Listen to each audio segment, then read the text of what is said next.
Hello everyone and welcome to 7th edition of HR Excellence. We have Mr. Dubey with us. Sir, it's a pleasure to have you here, talk to you, know about your journey. We'll begin with the first form of conversation with you, taking us through your journey to how you've come to this place today. I guess you're more interested in my story as a working person, right? Of course, yeah, sir. yeah. So I actually started working at a pretty young age, at about 21. Okay. I joined something called the TAS, the Tata Administrative Service, which is the central managerial cadre of the Tata Group of Tata Sons.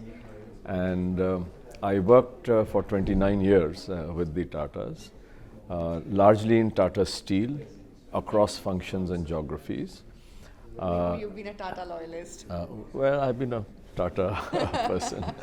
Then 4 years I was the managing director of Tata Metallics.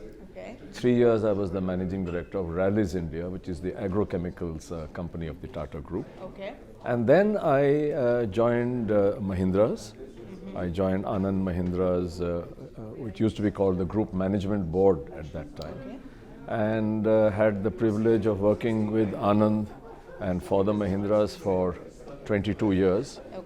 I retired from my executive position as a group president, looking after HR and corporate services, and I was also the CEO of one of their verticals called the aftermarket.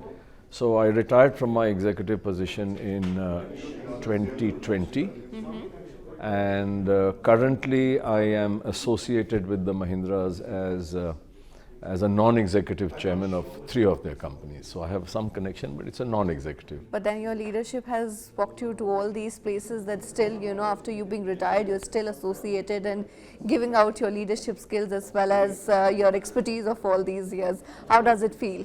No, it definitely feels good if you're wanted and if you can contribute. So that's wonderful. So I feel good.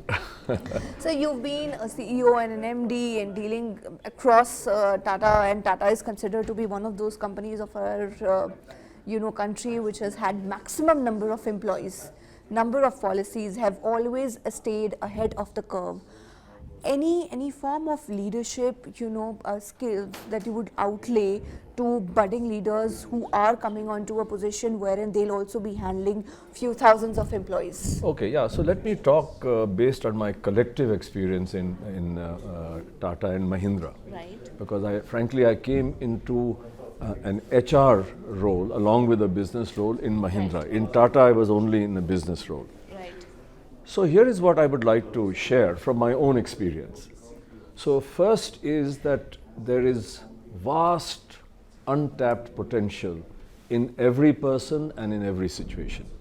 And I believe it is a role of the leader, and you can define leader any which way you want. For me, it's anyone who has at least one person reporting to him or to her. It is the role of the leader to create a purpose and an ecosystem which unleashes the potential of people. And if the leader can do that while driving positive change, to me, that is the epitome of great leadership. So it's unleashing potential, of course, to achieve the purpose, but doing it in a way which drives positive change, right? So this is what I believe is the role of HR also. And the role of any leader, regardless of what function you're in. But there's been an evolution, I would say, post-pandemic into different arenas. Is there a new definition of leadership? No. There's no new definition of leadership. What changes only are, things like work from home or much more technology being used, but the basics remain the same.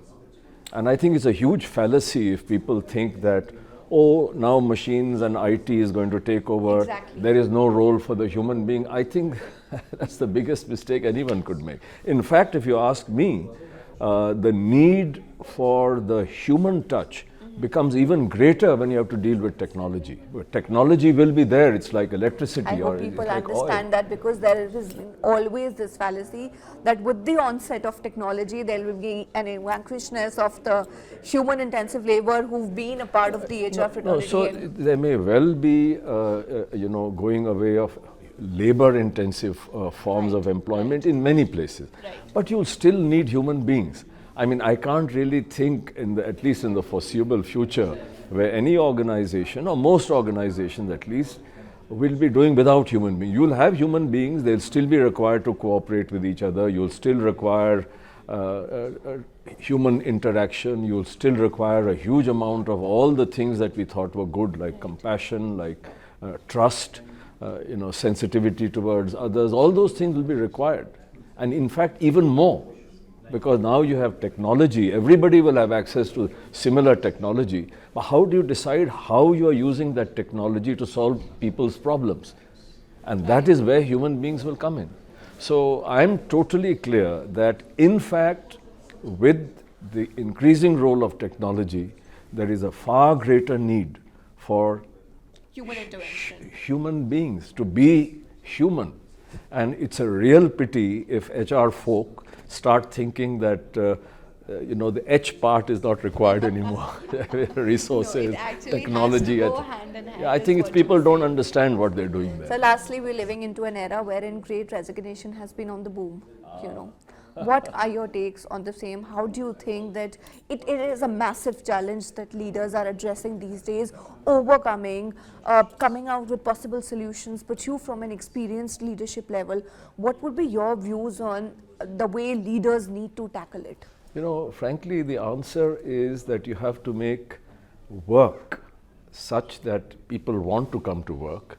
People feel that they are learning something, people feel that they are contributing, people feel that they have a trustworthy environment. These are the things that are actually required as an antidote to the great resignation.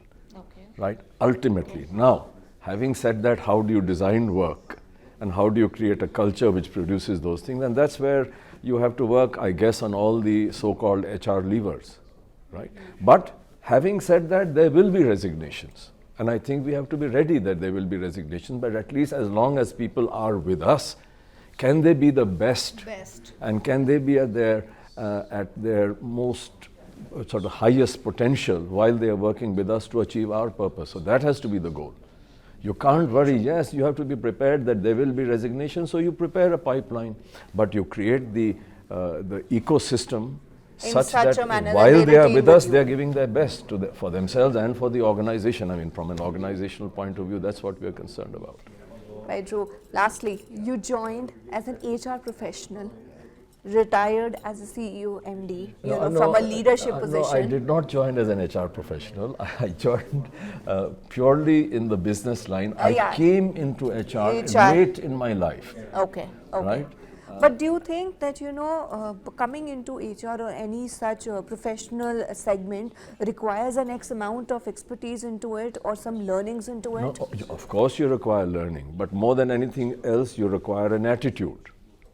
Right? And whether it is HR or marketing or R&D or finance and accounts, I think the attitude that you bring to the work, to people, that is most important. Of course, you require tools and techniques, but tools and techniques can be picked up. Tools and techniques are the same. Everybody has access to the same tools and techniques. How do you use them and what you use them for? That's what makes the difference. Your parting way of advice to budding leaders who are aiming to come onto a position like you, my position is not that great. Having served an X amount of different segments of an organization and being loyal to one fraternity, what is your word of advice to them? My word of advice to them is focus on creating an ecosystem where the people that you're working with and the other factors of production can be the best possible to achieve the purpose for which the organization exists, right? You should come with that mindset. And you should always remember that human beings are human beings. They need to be treated with sensitivity and care. They don't have to be looked at short-term costs to be minimized, but to be looked upon as assets that increase in value over time, especially if you invest in them properly, right? And above all, I'd say the old-fashioned principles, 3 principles you should never give up: Satya, Prem and Seva. Satya means to speak the truth, but do it gently. Prem means compassion, to put myself into the shoes of the other person. And seva is a sense of service. Amazing word of advice, sir. Thank you so much for shelling out time, talking to us, giving your heart piece of advice. Thank you so much. My privilege and a pleasure. Thank you. Thank you, sir.